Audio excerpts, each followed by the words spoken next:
ഓം ശ്രീകൃഷ്ണാർപ്പണമസ്തു. എല്ലാവർക്കും നമസ്കാരം. ശ്രേഷ്ഠത്തിലേക്ക് എല്ലാവർക്കും സ്വാഗതം. കർമ്മദോഷ നിവാരണം, സുഖശ്രേഷ്ഠ ജീവനം. 2026-27 ജ്യോതിഷ ക്ലാസ് ജൂൺ 3 മുതൽ ആരംഭിച്ചിരിക്കുന്നു.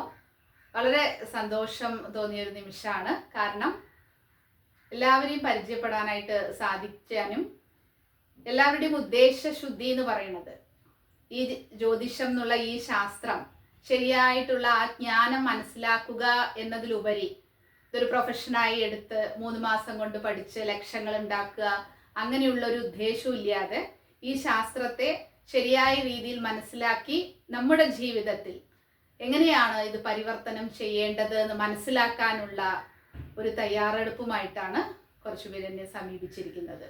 വളരെ സന്തോഷം തോന്നുന്ന നിമിഷമായിരുന്നു. ഭഗവാന്റെ കാരുണ്യം ശരിക്കും അറിഞ്ഞ നിമിഷം തന്നെയായിരുന്നു. ശരി, നമുക്ക് ഇന്നത്തെ വിഷയത്തിലേക്ക് കിടക്കാം. ചൊവ്വാദോഷം. നമ്മൾ ചൊവ്വയെക്കുറിച്ച് കൂടുതൽ വീഡിയോ ഒന്നും ചെയ്തിട്ടില്ല, അതുകൊണ്ട് എല്ലാവർക്കും ഭയപ്പെടുന്ന ഒരു കാര്യമാണ് ഈ ചൊവ്വാദോഷം. സത്യത്തിൽ ഇന്ന് പറയുന്നത് അത്ര ഭയം ഉണ്ടോ എന്ന് ചോദിച്ചാൽ ഇല്ല, അല്ലേ? പാരൻസ് ഫ്രീ ആയിട്ടിരിക്കുകയാണ്. നമ്മുടെ മക്കള് അവർക്കുള്ള പാർട്ട്ണറെയൊക്കെ അവർ തന്നെ സെലക്ട് ചെയ്യുന്നുണ്ട്. അപ്പോൾ കുറച്ച് വർഷങ്ങൾക്ക് മുമ്പാണ് ഈ ചൊവ്വാദോഷം കൊണ്ട് പൊറുതിമുട്ടിയിട്ട് ഉറക്കം പോലും നഷ്ടപ്പെട്ട മാതാപിതാക്കൾ ഉണ്ടായിരുന്നത്. ഇന്ന് സാഹചര്യം അതിൽ നിന്ന് മാറിയിട്ടുണ്ട്. എങ്കിലും നമുക്ക് മനസ്സിലാക്കേണ്ടതുണ്ട് എന്താണ് ചൊവ്വാദോഷം, ചൊവ്വാദോഷത്തെക്കുറിച്ച് ഭയപ്പെടാനുണ്ടോ എന്നുള്ള കാര്യം വളരെ ലളിതമായിട്ട് പറയാനായിട്ട് ശ്രമിക്കാം. ഓക്കെ, ചൊവ്വ എന്ന് പറയുമ്പോൾ തന്നെ ശനി എന്ന് പറയുമ്പോൾ നമുക്ക് വളരെ ടെൻഷൻ തരുന്ന ഒരു ഗ്രഹമാണ്, അല്ലേ?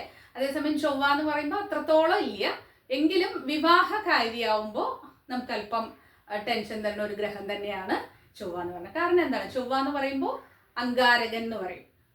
ദേഷ്യത്തിന്റെ കാരകത്വം, കോപം, എടുത്തുചാട്ടം, ഇതിന്റെയൊക്കെ കാരകത്വം വഹിക്കുന്ന ഒരു ഗ്രഹമാണ് കുജൻ എന്ന് പറയുന്നത്. അപ്പൊ അതുകൊണ്ടാണ് കുറച്ച് സ്ഥലങ്ങളിൽ, കുറച്ച് ഭാവങ്ങളിൽ ഈ ചൊവ്വ ഇരിക്കുന്നത് നല്ലതല്ല എന്ന് നമ്മുടെ ഋഷീശ്വരന്മാർ പറഞ്ഞിരിക്കുന്നത്. അപ്പൊ ഈ എടുത്തുചാട്ടവും ദേഷ്യവും ഒക്കെ ഉണ്ടെങ്കിൽ എന്താണ്, വളരെ ചെറിയ സംഭവത്തെ വലിയൊരു സംഭവമാക്കിയിട്ട് മാറ്റാനും ജീവിതം തന്നെ തകരാറിലാവാനും ഇതുകൊണ്ട് സാധ്യമാവണു എന്നുള്ളതാണ്. അപ്പൊ അതുകൊണ്ട് അങ്ങനെയുള്ള കേസുകളിലാണ് നമ്മൾ ചൊവ്വയെ ഭയപ്പെടുന്നത്. അപ്പൊ എന്താണ് ഈ ചൊവ്വാദോഷം എന്ന് പറയുമ്പോൾ, അപ്പൊ നമുക്ക് ആദ്യം ഒരു ഗ്രഹനില കിട്ടുമ്പോൾ അതിന്റെ കുറച്ച് ഭാവങ്ങൾ ചൊവ്വ ഇരിക്കുന്നത് നല്ലതല്ല എന്ന് നമ്മുടെ ഗ്രന്ഥങ്ങളിൽ പറയുന്നുണ്ട്. അത് ഏതെല്ലാം ഭാവങ്ങളാണ്?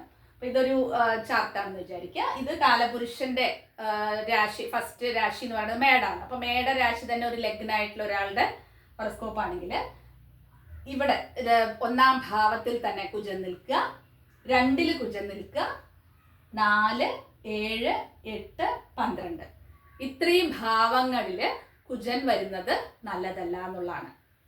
അപ്പൊ ഇതെല്ലാം ചൊവ്വാദോഷം എന്ന് പറയോ? ഇല്ല. ഈ ഒരു ഭാവങ്ങളിലൊക്കെ ചൊവ്വ വരാതിരുന്നാൽ നല്ലത്. അതേസമയം നമ്മൾ വിവാഹം എന്നുള്ളൊരു കാറ്റഗറി എടുക്കുമ്പോൾ നമ്മൾ ശ്രദ്ധിക്കേണ്ട വളരെ ഇമ്പോർട്ടൻ്റ് ആയിട്ടുള്ള പോയിന്റ് എന്ന് പറയുന്നത് 2, 7, 8 ഒരാളുടെ ജാതകത്തിൽ. ഇത് ഞാൻ ജസ്റ്റ് എക്സാമ്പിൾ പറയുന്നു. മേട ലഗ്നം എന്നുള്ളത് നമ്മൾ ഏത് ലഗ്നമാണെങ്കിലും ആ ലഗ്നത്തിൽ നിന്ന് 2, 7, 8 ഭാവങ്ങളിൽ, അതുപോലെ തന്നെയാണ് ചന്ദ്രാലും, ലഗ്നാലും ചന്ദ്രാലും 2, 7, 8 ഭാവങ്ങളിൽ ചൊവ്വ വരികയാണെങ്കിൽ ചൊവ്വാദോഷം എന്ന് പറയും. ഓക്കെ, അപ്പൊ അതിൽ ചൊവ്വാദോഷം എന്ന് പറയണമെങ്കിൽ, ആ ദോഷം എന്ന് പറയണമെങ്കിൽ അതിൽ കുറേ ക്രൈറ്റീരിയ, നമ്മൾ അതിലെ മാനദണ്ഡം നമ്മൾ നോക്കേണ്ടതുണ്ട്. കുറേ പോയിന്റ്സുകൾ ഉണ്ട് അതിൽ.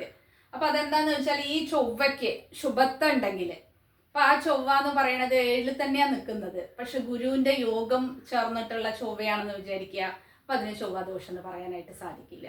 ഗുരുവിന്റെ വീടുകളായിട്ടുള്ള മീനം, ധനുവിലാണ്, അതുപോലെ തന്നെ ശുക്രൻ, ഇതൊക്കെ നമ്മുടെ ശുഭഗ്രഹങ്ങളാണ്. അപ്പൊ ഈ ഒരു പ്ലേസ്മെന്റ് എന്ന് പറയുന്നത് വളരെ ശുഭത്വം കൊടുക്കണതാണ്. ആ ഭാവങ്ങളിലൊക്കെയാണ് ചൊവ്വ നിൽക്കണമെങ്കിൽ അവിടെയും ചൊവ്വാദോഷം എന്ന് പറയാനായിട്ട് സാധിക്കില്ല.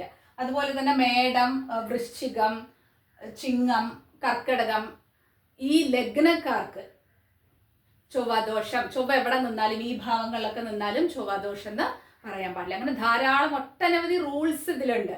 ഈ റൂൾസ് എന്നെല്ലാം മറികടന്നുകൊണ്ടാണ് ഒരാളുടെ ജാതകത്തിൽ ചൊവ്വ നിൽക്കുന്ന പ്ലേസ്മെന്റ് ശരിയില്ലെങ്കിൽ മാത്രമാണ് ചൊവ്വാദോഷം എന്ന് പറയുക. അപ്പോൾ 1000 ജാതകം എടുക്കുകയാണെങ്കിൽ അത് ഒരാൾക്ക് മാത്രമേ ഇത്രയും കണ്ടീഷൻസ് ഉണ്ടായിട്ട് ഒരു 10-15 പോയിന്റ്സുകളുണ്ട്. അപ്പൊ ഈ പോയിന്റ്സുകളൊക്കെ മാറ്റിയിട്ട് നോക്കുമ്പോൾ നമുക്ക് ഒരാളുടെ ജാതകത്തിലൊക്കെ ആയിരിക്കും ആക്ച്വലി ചൊവ്വാദോഷം ഉണ്ടാവുന്നത്. അതിനുള്ള സൊല്യൂഷൻ എന്താണ്? പെൺകുട്ടിയുടെ ജാതകത്തിലാണെങ്കിൽ ഒരു 29 വയസ്സ് 30 വയസ്സിനോടകം വിവാഹം ചെയ്യാന്നുള്ളതാണ്. പെട്ടെന്നുള്ള വിവാഹം എന്നുള്ളത് നമുക്കറിയാം. ചൊവ്വ എന്ന് പറയുന്നതിൻ്റെ നമ്മൾ കുറച്ച് സയന്റിഫിക് ആയിട്ട് നോക്കുമ്പോൾ തന്നെ നമുക്കറിയാം. ചൊവ്വ എന്ന് പറയുമ്പോൾ ഈ എടുത്തുചാട്ടമൊക്കെ ആണല്ലോ. അപ്പൊ അങ്ങനെ ഒരു ജാതകത്തിൽ ഈ 2, 7, 8 ഭാവങ്ങളായിട്ടൊക്കെ കണക്ട് ചെയ്തിട്ട് വരുമ്പോൾ ആ കുട്ടിക്ക് കുറച്ചൊന്ന് ലേറ്റ് ആയിട്ടുള്ള ഒരു മാരേജ് ആണ് അലൗ ചെയ്യണത് എങ്കിൽ ആ പ്രതിസന്ധി അവിടെ തരണം ചെയ്യാനായിട്ട് സാധിക്കും. അപ്പോൾ ഒരു 2ാം വിവാഹം അല്ലെങ്കിൽ ഡൈവേഴ്സ് പോലെയുള്ള കാര്യങ്ങൾ, ലേറ്റ് ആയിട്ടുള്ള മാരേജ്, ഇതൊക്കെയാണ് ഈ ചൊവ്വാദോഷം വന്നു കഴിഞ്ഞാൽ ഉണ്ടാവുന്ന പ്രശ്നങ്ങൾ. അപ്പൊ നമുക്ക് ആ ഒരു കണ്ടീഷൻ, ബാക്കിയുള്ള ഈ റൂൾസിലൊന്നും തന്നെ പെടാത്ത ഒരു ചൊവ്വയാണ് ശരിക്കും പാപനാണ് എങ്കിൽ ഒന്ന് വയസ്സ് ഒരു 30 വയസ്സിനോടകം, ആൺകുട്ടികളാണെങ്കിൽ ഒരു 35 വയസ്സിനോടകം വിവാഹം ചെയ്യുകയാണെങ്കിൽ ആ ഒരു പ്രശ്നം ഇല്ല എന്നുള്ളത് പറയാനായിട്ട് സാധിക്കും. അങ്ങനെ ഓരോ പോയിന്റ്സുകളും അതിന്റെ ശുഭത്വം കാര്യങ്ങൾ, ഇപ്പൊ ഈ ഗുരുവും കുജനും കൂടെ നിൽക്കുകയാണെന്ന് വിചാരിക്കുക. അപ്പൊ ആ ഗുരുവിന്റെ ഫലത്തിനനുസരിച്ചിട്ടുണ്ടാവും. ഇപ്പൊ ഇവിടെ ഗുരു നീചാണ്. അപ്പൊ ഈ നീചമായിട്ടുള്ള ഗുരുവിനെ എന്ത് ചെയ്യാൻ പറ്റില്ല, ചൊവ്വയുടെ ഭാവത്വം കുറയ്ക്കാനായിട്ട് സാധിക്കില്ല. അതേസമയം ഇവിടെ ഒരു തുലാം ലഗ്നാണെന്ന് വിചാരിക്കുക. ഇവിടെ ആര് വരുന്നുണ്ട്, കുജനും ഉണ്ട്. അപ്പൊ 7ാം ഭാവത്തിലേക്ക് കുജനായി. അപ്പൊ ഇവിടെ നിന്നുകൊണ്ട് ധനു രാശിയിൽ നിന്ന് ഒരു ഗുരുവിന്റെ ദൃഷ്ടി 5ലേക്ക് പോവാണ്. അപ്പൊ എന്തായി, ആ കുജന് ശുഭത്വം വന്നു. ഇതിന്റെയൊക്കെ ഡിഗ്രി കാര്യങ്ങളൊക്കെ ഉണ്ട്. അപ്പൊ അങ്ങനെയും കൂടെ നോക്കുമ്പോൾ കറക്റ്റ് ആയിട്ടുള്ള ശുഭത്വം കിട്ടിയിട്ടുള്ള പാപബന്ധം ഇല്ലാത്ത കുജനാണെങ്കിൽ തീർച്ചയായിട്ടും എന്ത് സംഭവിക്കുക, അവർക്ക് ചൊവ്വാദോഷം എന്ന് പറയാൻ പാടില്ല. അപ്പൊ 2, 7, 8 ഭാവങ്ങളിൽ മാത്രം നിന്നാലും ചൊവ്വാദോഷം ഉണ്ട് എന്ന് പറയാനായിട്ട് സാധിക്കില്ല. ആ റൂൾസ് ഒക്കെ കറക്റ്റായിട്ട് മനസ്സിലാക്കി അതിനെ ഓവർകം ചെയ്യാനുള്ള കുറേ പോയിന്റ്സുകളുണ്ട്. ആ കാര്യങ്ങളൊക്കെ മനസ്സിലാക്കിയതിന് ശേഷം മാത്രമേ ഒരാളുടെ ജാതകത്തിൽ ചൊവ്വാദോഷം ഉണ്ടോ ഇല്ലയോ എന്ന് തന്നെ തീരുമാനിക്കാനായിട്ട് സാധിക്കുള്ളൂ.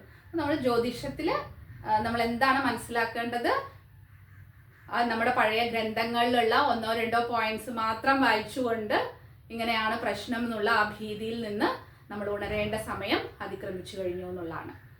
ഇനി പുതിയൊരു വിഷയവുമായിട്ട് വീണ്ടും കാണുന്നത് വരെ നന്ദി, നമസ്കാരം.